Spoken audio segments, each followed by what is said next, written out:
ఒకప్పుడు పచ్చని చెట్లు, పూల వాసనలతో నిండిన ఒక చిన్న పల్లెటూరు ఉండేది. ఆ ఊరిలో ఆనంద్ అనే 10 ఏళ్ల బాలుడు తన తల్లితో కలిసి ఒక చిన్న మట్టి గుడిసెలో నివసించేవాడు. ఆనంద్ తండ్రి చిన్నప్పుడే చనిపోవడంతో తల్లి కష్టపడి పనిచేసి ఆనంద్ను పెంచేది. వాళ్లకు డబ్బు ఎక్కువ లేకపోయినా ఇంట్లో ప్రేమ మాత్రం పుష్కలంగా ఉండేది. ఆనంద్ ప్రతిరోజూ తెల్లవారుజామున లేచి ఇంటిని ఊడ్చి నీళ్లు తెచ్చి తల్లికి వంటలో సహాయం చేసి స్కూల్కి వెళ్ళేవాడు. స్కూల్లో ఆనంద్ చాలా శ్రద్ధగా చదువుకునేవాడు. టీచర్లు కూడా అతన్ని ఎంతో ప్రేమించేవారు.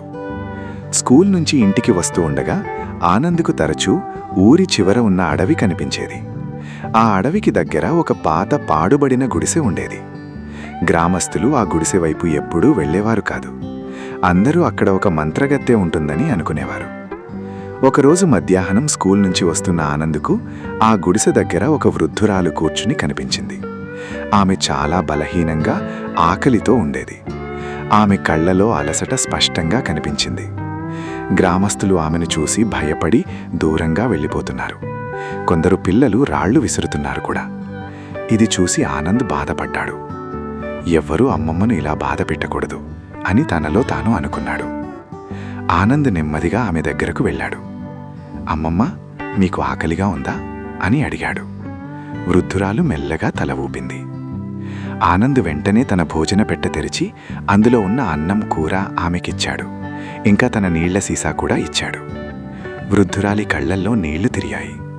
నీవు చాలా మంచివాడివి బాబు అని చెప్పింది.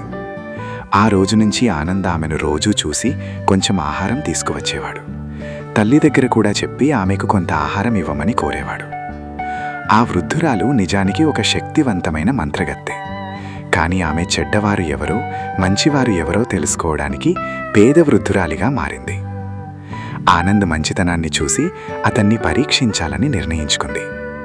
ఒక రాత్రి అర్ధరాత్రి ఆమె తన మంత్రాలతో ఆనంద్ ఇంటి ముందు ఒక పెద్ద రాయి పడేసింది.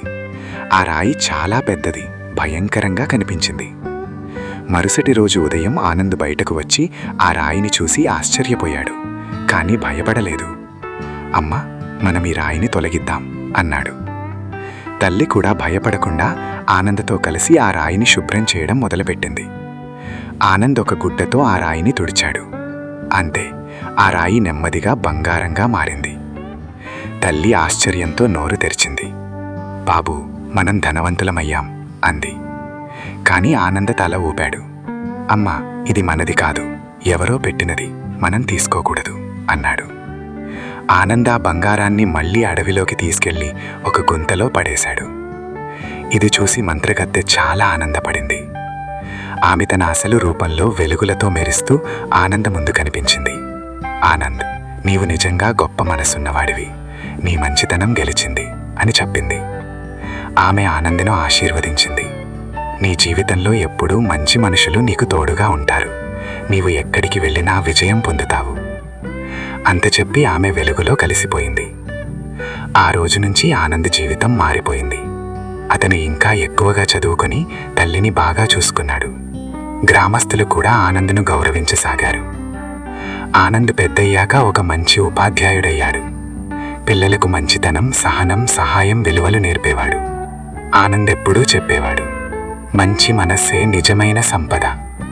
నీతి, స్వార్థం లేకుండా చేసిన మంచి పనులే జీవితంలో నిజమైన విజయాన్ని ఇస్తాయి.